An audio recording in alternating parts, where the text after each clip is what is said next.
On December 26, 1973, the world witnessed something it had never seen before. A film that didn't just scare people, it traumatized them. We're of course speaking of The Exorcist. Before this story became a film, before it became controversy, before audiences fainted in darkened theaters, it was recorded quietly, almost reluctantly, by priests who never intended it to be read. The original account carried warnings, names altered, events softened, details obscured, not to heighten drama, but to shield those involved from what they had witnessed. What they described was not symbolic evil. It was not a metaphor. They believed it was intelligent, deliberate, and patient. And it began with a sound. The presence behind the disturbances. One of the most disturbing aspects of the real story behind The Exorcist is how cautiously it was first documented, because the men who recorded it did not believe they were witnessing something cinematic or symbolic. The earliest written accounts came with warnings, names altered, locations obscured, details softened, not to dramatize events, but to reduce the damage they feared public attention might cause. What unsettled them was not spectacle, but pattern. They believed the events unfolding were intelligent, restrained, and deliberate, and that restraint is what made the case difficult to dismiss. The setting itself added to the unease. In 1949, Cottage City, Maryland, was not a place associated with hysteria or religious extremism. It was a quiet suburb near Washington, D.C., where families lived predictable lives and children were expected to grow up safely inside ordinary homes. Douglas and Violet Milson fit that pattern exactly, as did their son Ronald, who showed no signs of psychological instability, violent behavior, or religious obsession. Later investigators would emphasize this point repeatedly, because the absence of warning signs made what followed harder to explain away. The first reported phenomenon was not violent, dramatic, or overtly supernatural. It was a sound. Ronald described a faint dripping noise moving through the house while he studied alone, a detail often overlooked because it seems mundane. But according to later analysis, what made the sound unsettling was not its presence, but its behavior. It did not stop. It did not remain localized. It followed him, growing louder as he approached his bedroom, until it appeared to have no single source at all. When the door was opened, every surface was dry, every faucet shut, and yet the sound persisted. This detail mattered deeply to investigators later because it marked the first clear break from explanations rooted in environment, coincidence, or ordinary household failure. Until that moment, the disturbances could still be framed as irritation rather than threat. An old house settling, pipes reacting to pressure changes, or an animal moving unseen through the structure. But when the wall jolted violently from the inside, the nature of the event changed instantly. The sound of dripping stopped as abruptly as it had begun, and in its place came something far more unsettling. A slow, deliberate scratching beneath the floorboards. As the case progressed, this moment would be revisited repeatedly because it represented the point at which ordinary explanations began to strain. It suggested not malfunction, but pattern. Not accident, but restraint. For the Church, this distinction mattered profoundly. In theological evaluation, chaos can be dismissed. Deliberate behavior cannot. The controlled nature of the scratching became one of the earliest indicators that whatever was unfolding did not behave like an environmental problem, and that realization quietly shifted the entire trajectory of the case. When the answers ran out. Douglas Milson's response is another critical real-world detail often simplified in retellings. He was not fearful or suggestible. He was skeptical, methodical, and determined to find a mundane explanation. Old houses creaked, rats burrowed. Urban development displaced animals. To Douglas, the solution was obvious, and his actions reflected that belief. He investigated the floorboards himself, called an exterminator, and accepted poison placement as a reasonable solution. The problem was not that the explanation was irrational, but that the evidence refused to support it. The exterminator found no droppings, no tracks, no nesting material, nothing consistent with an animal presence. More troubling was the persistence of the sound. Night after night, it continued in the same location, unaffected by poison or disturbance. When Douglas tore up more floorboards and found nothing, the case entered a category skeptics rarely acknowledge, a situation where effort and logic fail to produce confirmation. When the scratching stopped abruptly, it appeared to validate the animal theory, until 3 days later, when a new sound began. This time, it was a rhythmic squeaking described as similar to shoes moving across a floor, occurring at the same time every night and stopping just as precisely. Investigators later highlighted this detail because consistency undermines randomness. Old houses make noise, but they do not keep schedules. At this stage, Violet Milson's response is often portrayed as superstition, but in context, it reflects a psychological search for meaning after repeated failures of reason. Her sister-in-law Vera, a known spiritualist, had died shortly before the disturbances began, and Violet wondered whether the timing was coincidence or communication. What followed, the alleged 3 knocks after a spoken request, was not immediately accepted as proof, even within the family. Douglas rejected it outright. What forced the situation to escalate was not belief, but accumulation. Objects began to move without explanation. Furniture shifted. A heavy table reportedly slammed to the floor. In each instance, Ronald was nearby, which introduced a new and uncomfortable possibility: that the source was not the house at all. Douglas's skepticism hardened into suspicion, not because he wanted to accuse his son, but because every other explanation had failed. Medical evaluation was the final rational step, and it produced no answers.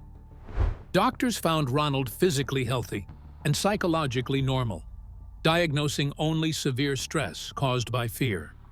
This outcome is significant because it removed the last institutional safeguard against the unknown.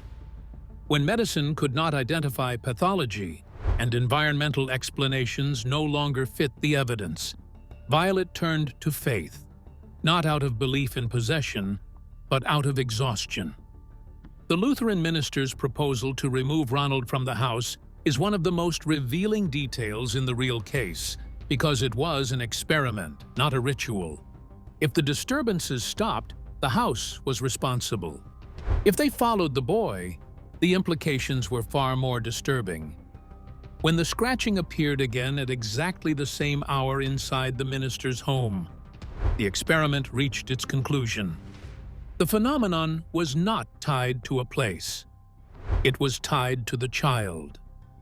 This realization marks the true beginning of the case that would later inspire The Exorcist, not as a horror story, but as a documented failure of explanation, one that forced every system involved to confront something it could not easily name, dismiss, or control.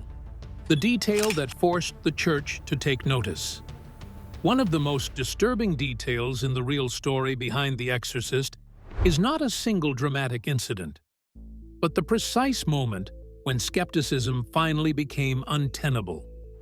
Until that point, every explanation, however strained, still allowed room for doubt. The strange sounds could be attributed to stress, coincidence, or the imagination of a frightened adolescent. Moving objects could be exaggerated in retelling. Even the emotional state of the family could be framed as a feedback loop of fear and expectation. As long as each event could be isolated, it could be questioned. But that changed the moment the phenomenon followed Ronald beyond the boundaries of his home. According to accounts later recorded by clergy, when Ronald spent the night at the Lutheran minister's residence, the same scratching sounds appeared again, at the exact same hour, with the same rhythm and persistence. This detail mattered more than any single manifestation before it, because it eliminated an entire category of explanation. If the disturbances were tied to the house, then environmental causes, faulty construction, animals, pipes, or even subconscious cues remained plausible. Once the activity reappeared in a different location, those explanations collapsed simultaneously. The phenomenon was no longer associated with a place. It appeared to be associated with the boy. This shift marked a turning point in how the case was understood. It transformed the situation from a potential haunting or domestic anomaly into something far more focused and troubling. In later theological analysis, this distinction would become central. A haunting implies location. An attachment implies intent. This is also why the detail later became foundational to how the story was adapted into The Exorcist, where the threat is not bound to walls or rooms, but directed toward a specific individual. The real case introduced this idea not through belief, but through elimination, by systematically removing every other plausible explanation. What followed this realization is one of the most disturbing aspects of the real story, and one that is often reduced or glossed over in popular retellings. The moment the case turned physical. Until then, fear could still be debated. Sound, movement, and emotional distress all exist within subjective space. Physical injury does not. Witnesses described how scratches began appearing on Ronald's body without visible cause, forming beneath his clothing while his hands remained in view. These were not marks discovered hours later or injuries noticed after the fact. They were reportedly observed as they formed, lines rising on the skin in real time. This detail is crucial because it directly influenced how medical professionals responded. Doctors examined the boy and found no evidence of self-inflicted harm, no psychological pathology consistent with deliberate injury, and no dermatological condition that could account for the markings. Modern skeptics often point to psychosomatic responses or stress-induced skin reactions, and those explanations are not without merit. However, even these theories encounter difficulty with the reported timing, placement, and repetition of the injuries. Psychosomatic symptoms typically follow emotional stress, but they do not reliably form distinct patterns under clothing while the subject is under observation. The inability to reconcile these details did not convince doctors of a supernatural cause, but it did convince them that they were no longer dealing with a straightforward medical case. This escalation forced the Lutheran minister involved to confront the limits of his own doctrine. Lutheran theology does not recognize exorcism as a formal practice and actively discourages ritual confrontation with hostile spiritual forces, believing such actions can amplify rather than diminish the problem. Prayer, restraint, and pastoral care are preferred. Yet despite this framework, the minister concluded that the situation had moved beyond what his tradition could address. This decision is one of the most revealing aspects of the case, because it was not made lightly or quickly. The boy was not immediately handed over to Catholic authorities. That step came only after a Protestant minister, trained to avoid ritual solutions and inclined toward rational restraint, reached the end of both theological and logical explanation. His referral was not an endorsement of possession, but an admission of limitation. He did not claim to know what was happening. He acknowledged only that it was no longer within his capacity to manage. That concession speaks volumes. It indicates that the case had crossed a threshold where disbelief was no longer a stable position. Not because belief had replaced it, but because uncertainty had become unavoidable. The situation no longer allowed for clean dismissal, and it no longer fit comfortably within any single explanatory system. Medicine had reached its limits. Psychology had no diagnosis. Protestant theology had no procedure. What remained was not conviction, but escalation driven by exhaustion. This is the point at which the Church was forced to take notice, not because it sought to prove doctrine, but because every other institution had quietly stepped back. The referral to Catholic clergy was not an act of faith, but an act of necessity. And that necessity, born of accumulated failure rather than belief, is what makes this detail so disturbing. It shows how the case advanced not through certainty, but through the steady removal of alternatives, until intervention became the only remaining option. That moment, when skepticism did not shatter, but simply ran out of room, is the true beginning of the case that would later inspire The Exorcist. The failed exorcism that inspired the film's most shocking scenes. Another disturbing real-world detail behind The Exorcist is that the first Catholic intervention ended in failure and injury. Father E. Albert Hughes, a young priest with no prior exorcism experience, was brought in cautiously, and even then, the Church did not immediately declare possession. His role was observational, not confrontational, and that restraint mirrors how the Catholic Church approaches such cases in reality, contrary to how films often portray immediate ritual action. According to the priest's own testimony, it was Ronald's sudden shift in demeanor that changed his assessment. The boy reportedly spoke Latin phrases he had never been taught, including statements that directly identified themselves as evil. While skeptics argue this could be learned behavior, the timing, emotional intensity, and context deeply unsettled those present, especially when combined with the unexplained injuries. This led to one of the most consequential decisions in the case. Ronald was admitted to Georgetown Hospital, a Catholic-run institution where an exorcism could be attempted discreetly and under supervision. This detail is important because it contradicts the myth that exorcisms are dramatic church floor rituals. In reality, they are often performed in medical settings precisely because of the risk of violence. That risk became horrifyingly real. During the ritual, witnesses described violent physical disturbances, including the bed shaking and sliding across the floor, and new scratches appearing on Ronald's body while he was restrained. The most disturbing detail, however, is not the violence itself, but how it ended. Ronald reportedly freed one hand, tore a metal spring from the mattress with abnormal strength, and stabbed Father Hughes in the arm, causing a wound so severe it required nearly 100 stitches and permanently damaged the priest's arm. This incident is directly reflected in The Exorcist, where exorcism is shown not as a holy triumph, but as a physically dangerous confrontation with lasting consequences.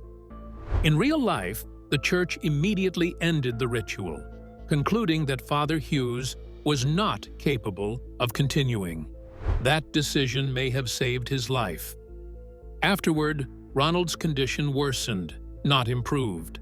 New markings appeared, including letters forming on his body, another detail later fictionalized in the film. When the word Louis appeared, the family interpreted it as instruction rather than coincidence, a decision born not of belief but desperation, because by that point, medicine, psychology, and faith had all failed.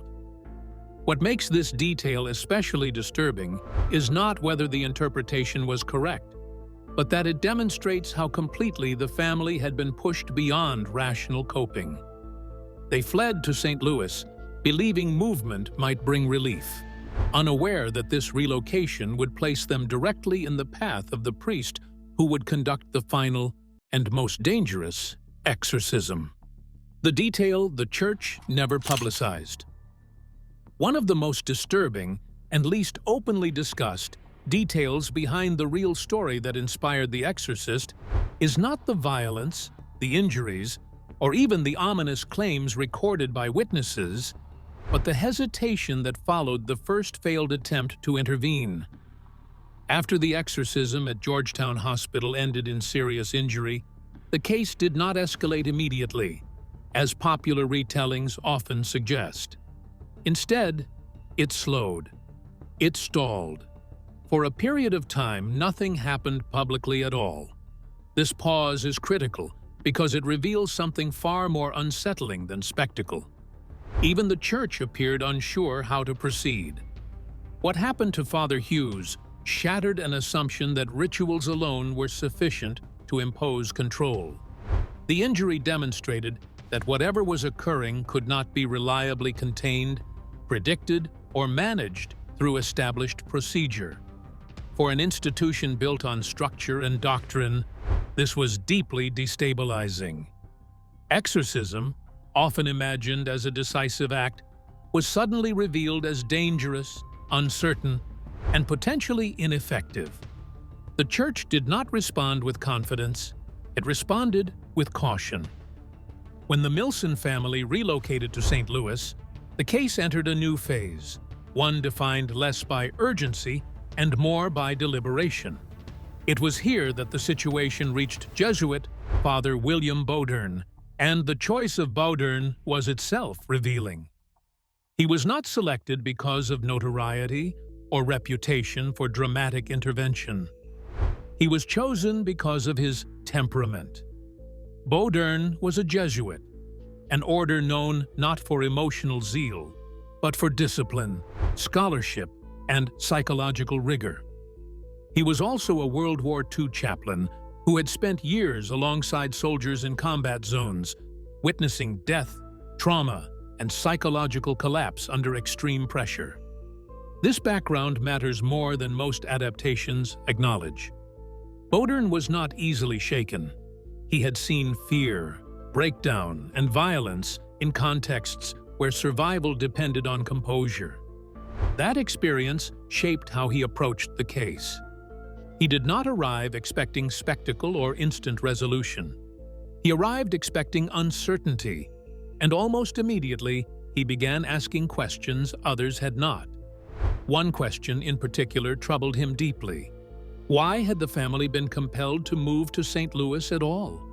If the disturbances were merely random or rooted in location, relocation would make sense. But if the source was attached to the boy, then movement was irrelevant. And if the instruction to move had originated from the phenomenon itself, then the relocation might not have been an escape, but a manipulation. This idea represented a significant shift in perspective. It reframed the events not as chaotic or reactive, but as potentially strategic.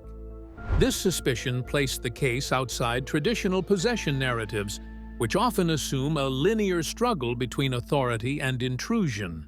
Instead, it suggested something more psychologically complex: misdirection, escalation, and control through uncertainty.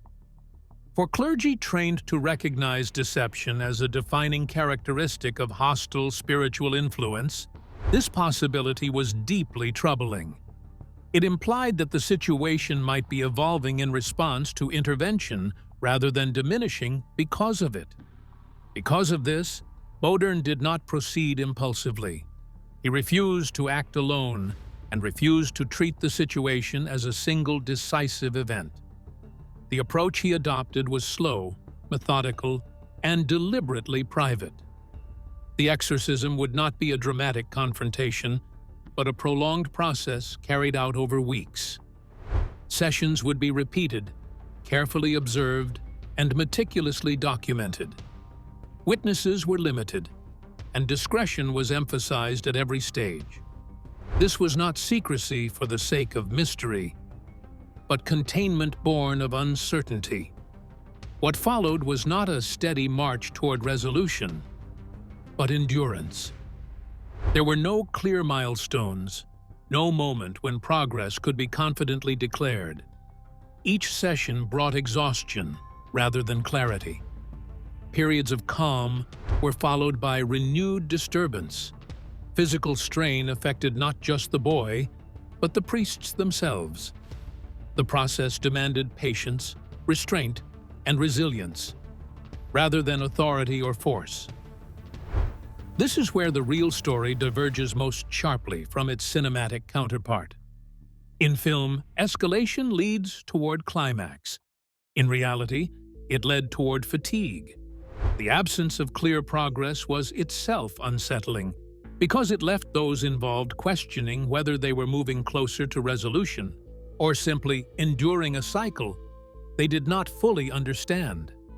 The Church never publicized this aspect of the case, likely because it challenged the idea of institutional control. The narrative did not demonstrate power triumphing over chaos. It showed authority navigating uncertainty with limited tools and incomplete understanding. That is not a story institutions are eager to tell. And yet, this is precisely what makes the real case so disturbing. Not that something extraordinary may have occurred, but that those responsible for confronting it never claimed mastery over it. What was preserved in private records was not confidence, but restraint. Not victory, but persistence. And not explanation, but silence. That silence speaks volumes. Why this case refused to stay quiet. One of the most unsettling aspects of the real story behind The Exorcist is not the intensity of the events themselves, but the sustained effort to keep the case contained, and how completely that effort failed over time.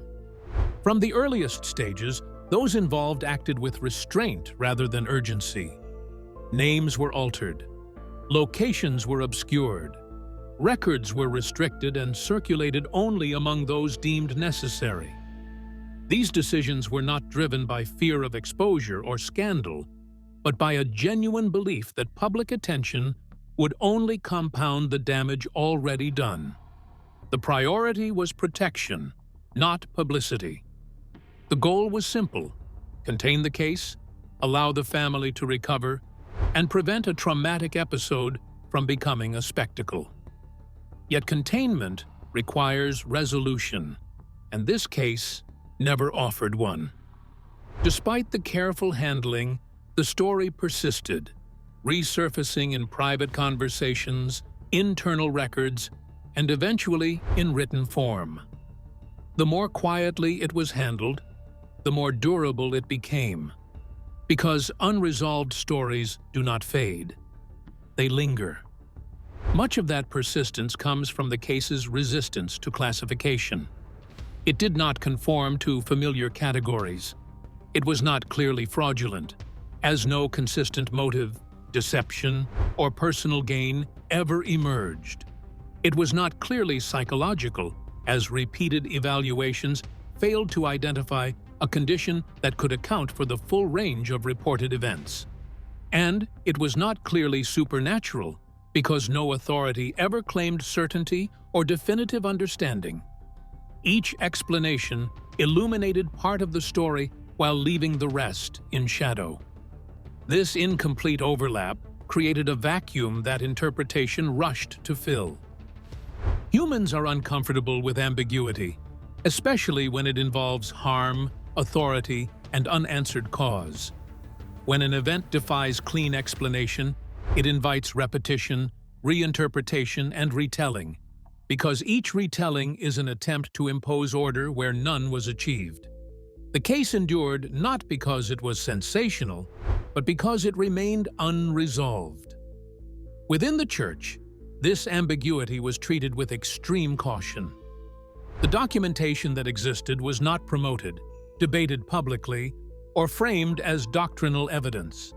It was stored, referenced sparingly, and approached with visible discomfort. The diary that would later influence the novel was never meant to serve as proof or proclamation. It was a record of uncertainty, and that uncertainty made it problematic. Institutions can manage conclusions, even unsettling ones. What they struggle to manage is doubt that cannot be resolved. Ambiguity erodes authority not by contradiction, but by exposure. It reveals limits. It shows where systems designed to explain, diagnose, and control simply stop working. For an institution built on structure and interpretation, preserving an unresolved record was a risk, but erasing it would have been worse. So the case was neither publicized nor denied. It was archived. Yet stories do not remain silent simply because institutions wish them to.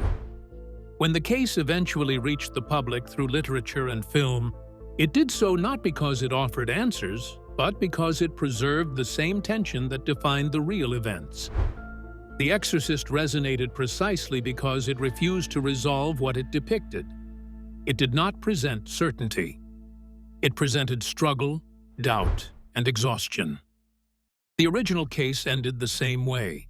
There was no explanation offered, no consensus reached, and no definitive conclusion announced. Only silence. And that silence, deliberate, institutional, and unresolved, became the most powerful part of the story. Unanswered questions tend to echo longer than conclusions, and this case produced nothing but echoes. That is why, decades later, the story still refuses to stay quiet. Why the diary was never meant to be read. One of the most revealing and disturbing details in the real story behind The Exorcist is not what the Catholic Church proclaimed, but what it quietly preserved and then chose not to emphasize. The priest's diary, the central document that later inspired the novel and the film, was never written as a message to the public, never intended to persuade believers or confront skeptics. It was a private internal record, compiled methodically, almost clinically, by a man who appeared more concerned with accuracy than interpretation. The tone of the diary is strikingly restrained. It does not indulge in religious language meant to inspire fear or faith.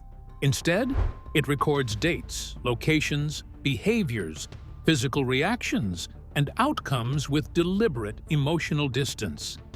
There are no dramatic flourishes, no declarations of victory, no claims of divine intervention. In fact, the lack of theological certainty is one of its most unsettling features. The diary reads less like a spiritual testimony and more like a field report, written by someone who did not fully understand what they were observing, but felt obligated to record it anyway. That restraint matters. If the Church had regarded the case as a clear-cut example of possession and successful intervention, the diary could have been presented as evidence of spiritual authority and triumph. Historically, institutions do not hesitate to publicize material that reinforces their legitimacy. Yet this diary was archived quietly, referenced cautiously, and kept out of public view for decades. Its handling suggests discomfort rather than confidence, hesitation rather than certainty. What makes the diary especially troubling is what it does not contain. It does not offer a final explanation. It does not attempt to resolve contradictions between medical, psychological, and spiritual interpretations. It does not claim to know what truly caused the phenomena. Instead, it records something far less satisfying and far more unsettling. The events stopped. The disturbances ceased. The case was closed operationally, not intellectually. This distinction is crucial. Cessation is not the same as understanding. The diary documents an end point without declaring a cause, and that ambiguity undermines every explanatory framework involved. From an institutional perspective, this kind of unresolved record is dangerous. It neither proves doctrine nor fully supports skepticism. It occupies an uncomfortable space where authority cannot claim mastery. This is likely why the diary was never meant to be widely read. It does not strengthen belief, it complicates it. It does not reassure, it unsettles. For the Church, preserving the document without promoting it was a way to acknowledge the events without endorsing a definitive interpretation. Silence, in this case, was safer than certainty. That unresolved quality is also what gives The Exorcist its enduring power. Unlike most horror films, it does not frame evil as theatrical or exaggerated, but as invasive, methodical, and exhausting. The story focuses not on spectacle, but on erosion of health, of trust, of authority. Doctors exhaust their tools. Parents lose confidence.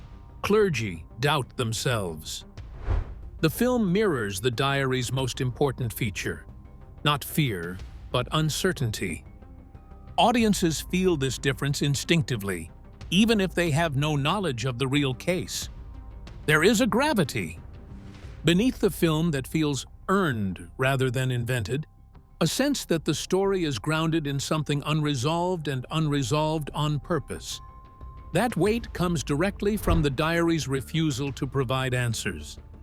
Ultimately, the real story behind The Exorcist remains disturbing, not because it proves the existence of anything supernatural, but because it exposes how fragile our systems of explanation become under sustained pressure. Medicine, psychology, religion, and rational inquiry were all applied, and all reached limits they could not cross.